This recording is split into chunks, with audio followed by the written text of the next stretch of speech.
El segundo momento de mayor gloria del imperio aquemenida corresponde con el reinado de Darío I. En el año 529 a.C., llegó al trono de Persia Darayagus, aquel que apoya firmemente el bien, destinado a llevar al imperio a su máxima extensión. La rápida expansión territorial llevada a cabo por Ciro, como hemos visto en la sesión anterior, había llevado la prosperidad a Persia, pero también trajo numerosos problemas internos. A nivel político se desencadenó una brutal competencia por la obtención de los cargos de poder. Una auténtica constelación de señores de la guerra comenzó a competir entre sí por convertirse en los sátrapas y en los nuevos consejeros del rey. La gran virtud de Darío consistió en su habilidad para enfrentar el problema, para darse cuenta del grave riesgo de desmembramiento de su imperio. Su capacidad para llegar a acuerdos y satisfacer las ambiciones de todos estos señores de la guerra, de estos nuevos gobernantes, le permitió afianzarse en el trono y cohesionar a todos sus rivales en torno a su figura real.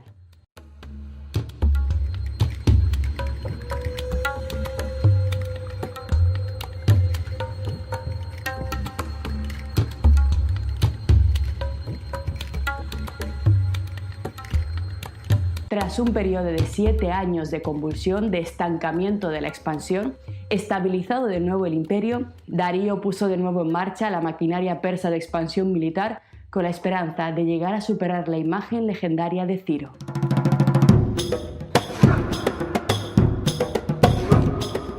En su primera campaña, Darío I dirigió su mirada hacia Oriente, donde completó en primer lugar la conquista de Egipto.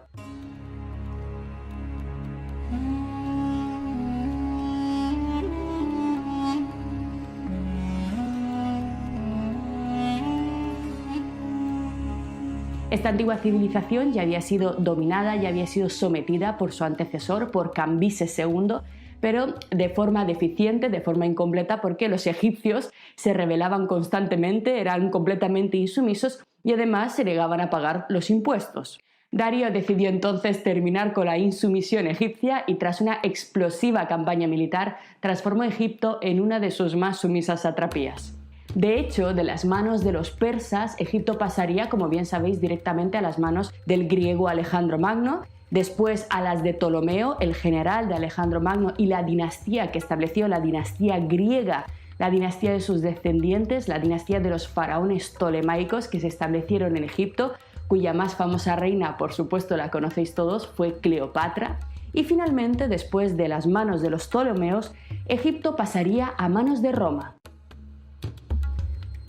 Es decir, la conquista de Egipto por Darío I significó literalmente el final de la independencia de esta antiquísima civilización, ya que no volvería a ser dueña de su propio destino, sino que a partir de este momento estaría ya para siempre en manos de las fuerzas orientales y occidentales circundantes hasta su ocaso.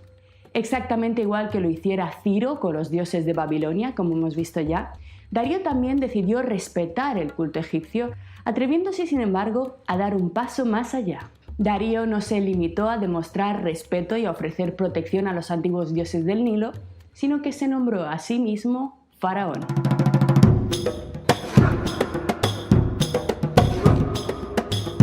Una de las evidencias arqueológicas más importantes y también más bellas de la coronación de Darío como faraón es esta famosísima estatua decapitada que hoy en día se encuentra en el Museo Nacional de Irán. Con sus 2,46 metros de altura y superando los 3 metros en su forma original, se trata de un híbrido perfecto entre la ya caleidoscópica cultura persa y el arte egipcio. Los ropajes de Darío están cincelados al más puro estilo babilónico, mientras que el cuerpo del rey presenta una postura rígida con un pie adelantado, imagen que nos recuerda a la representación egipcia de los faraones. Los pliegues de la túnica de Darío están cubiertos de escritura cuneiforme en la que se celebra en las 3 lenguas principales del imperio, persa, elamita y acadio, su coronación. El nuevo faraón dobla su brazo izquierdo sobre el pecho para dejar ver un cinturón en el que lleva una daga ceremonial persa. En el nudo que sujeta la daga puede leerse su nombre inscrito en un cartucho jeroglífico, motivo reservado en exclusiva a los reyes de Egipto. En el pedestal de la estatua podemos encontrar una enorme inscripción jeroglífica que contiene la información más interesante. En la parte frontal, justo a los pies de Darío, encontramos una escena clásica de la iconografía real egipcia conocida como el símbolo Semtawi. La escena representa al dios Hapi, personificación de las inundaciones del Nilo, uniendo el Alto y el Bajo Egipto con una cuerda. Hapi ata bajo un solo lazo que representa al mismo faraón las dos tierras. Con esta imagen, Darío se presenta a sí mismo como el nuevo unificador, como el faraón del Alto y del Bajo Egipto. Un honor sin duda inmenso, pero lo cierto es que absolutamente ningún faraón anterior a él había llegado a soñar jamás con dominar un reino tan grande como el de Darío. Egipto, con toda su gloria y con toda su antigüedad, era tan solo un pequeño fragmento de sus grandes dominios. Desde el mar Egeo hasta los confines de la India, todo Oriente estaba en sus manos. En los laterales del pedestal de la estatua hay un recuerdo de que el poder conquistador de Darío iba mucho más allá. A ambos lados del pedestal encontramos 23 cartuchos grabados que representan los 23 reinos sometidos a Persia. En cada uno de ellos podemos ver un hombre arrodillado, adorando a Darío, con las características faciales y la ropa propia de su cultura. Todos son diferentes. Si bien esta importantísima y bellísima estatua fue descubierta, atentos, en la entrada del palacio de Susa, en la antigua Babilonia, en el actual Irán, los expertos han demostrado que la estatua fue esculpida a miles de kilómetros de allí, en la antigua ciudad egipcia de Pitom.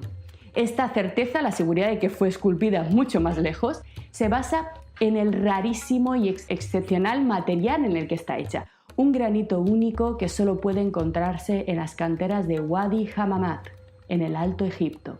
Canteras de las que han salido gran parte de los obeliscos y de las grandes estatuas de los faraones egipcios. Pero Darío no se quedó aquí, sino que tras someter Egipto lanzó una nueva campaña que expandió las fronteras del Imperio Persa hasta el noreste de la India. De hecho, hasta la llegada de Alejandro Magno, este sería considerado como uno de los límites extremos del mundo, el límite oriental, el fin del mundo oriental.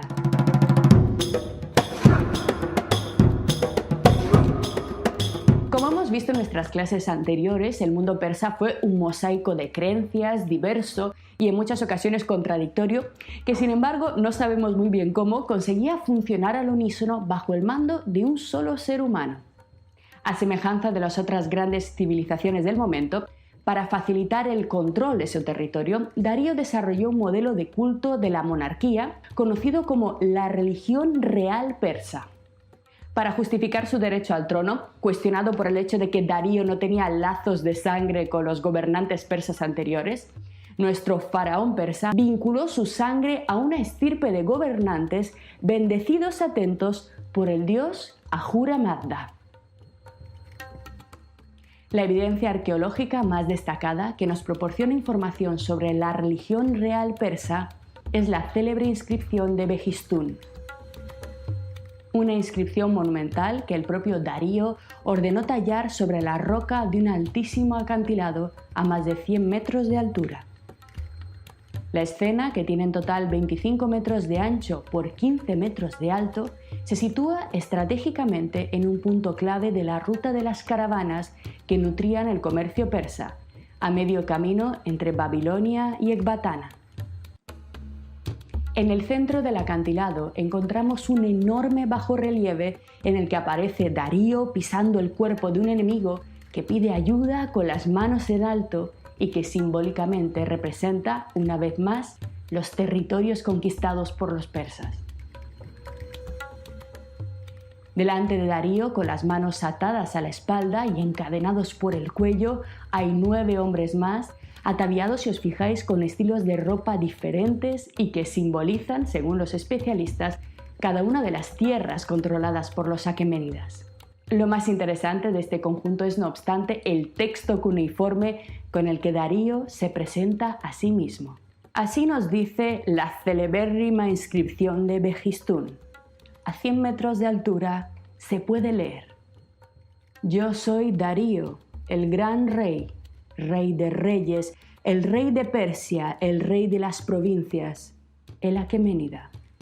Y así dice el rey Darío: Ahura Mazda, atentos, me concedió este reino. Fijaros, él va a usar un dios para justificar su derecho al trono, para justificar su poder. Se va a ligar a una divinidad llamada Ahura Mazda. Ahura Mazda me trajo ayuda y yo he ganado este reino. Por la gracia de Ahura Mazda, yo sostengo este reino. Y Darío el rey dice: por tal motivo, nosotros nos consideramos de estirpe aqueménida, pues desde el más remoto origen hemos sido nobles y desde el más remoto origen de nuestra estirpe reyes.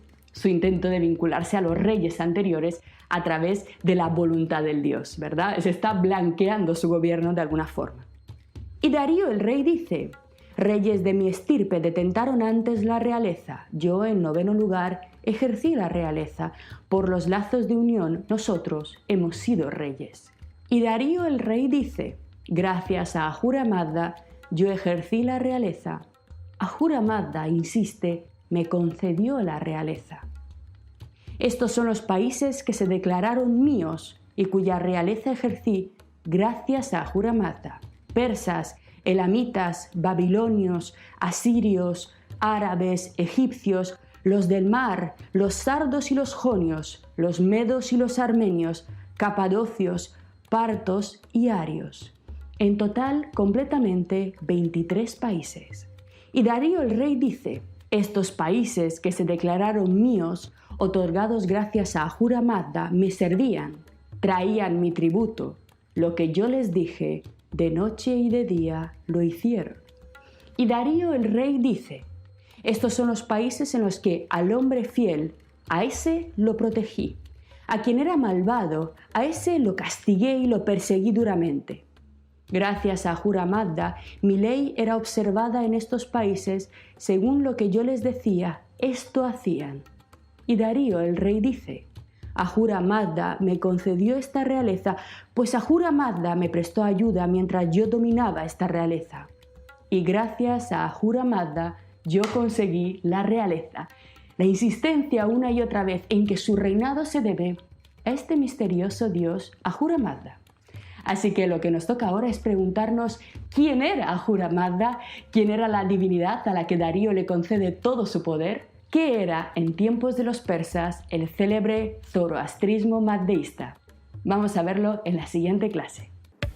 Lo que acabas de ver es solo un pequeño fragmento de nuestro curso. Si quieres disfrutarlo en su totalidad y descubrir muchos otros cursos, también de historia de la ciencia y de historia del arte, visita nuestra web anaminecan.com. Y recuerda, este proyecto solo es posible gracias a nuestro programa de microfinanciación. Si quieres apoyarnos, conviértete en uno de nuestros micromecenas en Patreon. Desde solo €1 al mes nos ayudarás activamente a seguir difundiendo la cultura. Gracias.